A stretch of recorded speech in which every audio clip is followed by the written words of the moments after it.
Well, the voter turnout is projected to be higher than it has been recently, but then in recent elections it has dropped to a post-war low.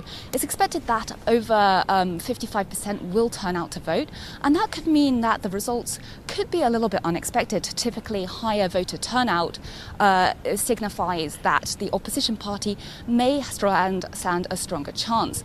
The big question in these elections is currently going on. Polls are open from 7 a.m. till 8 p.m. today. So we won't expect the results till later, but the key question is whether the LDP, the ruling Liberal Democratic Party, can they keep the majority? Just to give a bit of a summary of how this election works, this is a lower house election. Japan's diet is made up of the lower house and the upper house. The lower house is typically more powerful, so this is why it really counts. The LDP currently, before it dissolved Parliament, had 276 seats, but it's only set itself a target of 233 seats. And indeed, many newspapers are projecting that it could lose around 36 seats. Now, with its help of its coalition partner, Komeito, it is expected it can still maintain what's called a stable majority and still be able to pass legislation smoothly. However, it could spell trouble for Prime Minister Kishida, not really showing strong support or strong faith among the public in his leadership. However, as I mentioned, the voter turnout might be higher. This could lead to an uncertain result with more votes coming in for the opposition. And also, the opposition have unified in the voting districts, so that could stand them into a stronger chance. Really, if the LDP lose seats, it does spell a period of political instability coming up. So, Phoebe, as you just mentioned, the LDP could lose a seat. What could be some of the make or break issues from the voters?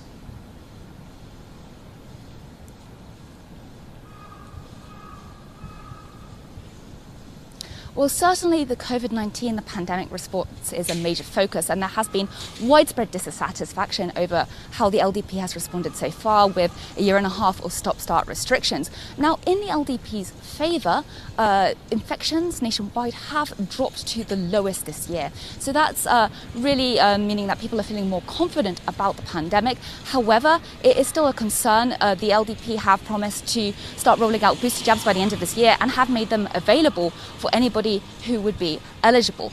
And they've also promised further medical resources should a future crisis like this occur. Now, the economy, of course, is a major focus. In fact, just this week, the Ministry of Finance downgraded Japan's economic outlook. So that was on the semiconductor shortage really impacting automakers. So there's also a focus on economic security and supply chains. There is a sense that income inequality has been growing over the past few years. And this is something that Prime Minister Kishida has very much promised to focus on, increasing wages and expanding the middle classes. But his key pledges of expanding support for families raising children, for example, were absent in the LDP's manifesto. By contrast, the opposition have been promising cash handouts for young people or also for low-income families. So that is a key focus as well. There's also defence. There is a growing sense of insecurity about the security situation in the region, and the LDP have really doubled down on their defence policies. Traditionally, defence spending in Japan has been capped at 1% of GDP, and they've said that this could rise to 2% or more.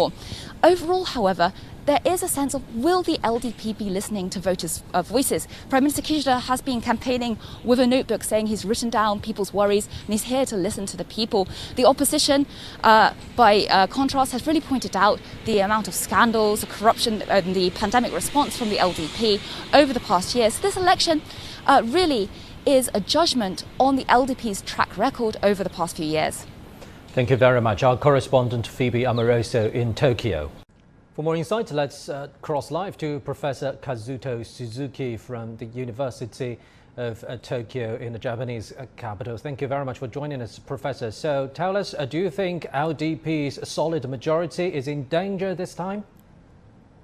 Well, I don't think so. I think LDP still have a very large margin of the majority, and LDP is in a coalition with Komeito. So even though there is a unified candidates against LDP by the oppositions, that doesn't necessarily mean that the opposition is in a strong power. So let's talk about specific issues. Do you think the Japanese public are satisfied with recent governance under the LDP? Well, it's not exactly satisfied. There are so many things, scandals by the Abe administration and Suga, and as well as there are some mishaps of the responses of the COVID-19. So there are a certain level of dissatisfaction of the LDP government, but I think there is not much interest in having the opposition to govern. So I think people tend to vote for the status quo. So what about Prime Minister Fumio Kishida's domestic policy? Are you expecting some major changes to that of Shinzo Abe and Yoshihide Suga? Fumio Kishida is a more liberal side of the LDP. The Abe and Suga was on the right wing side, so there is an expectation that Kishida will take more liberal stance against a departure from Suga and Abe.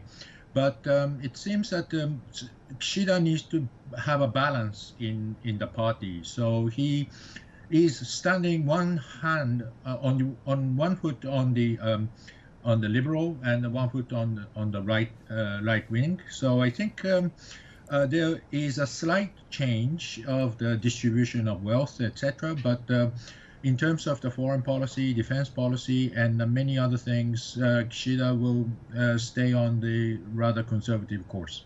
Thank you very much, Professor Kazuto Suzuki from University of Tokyo.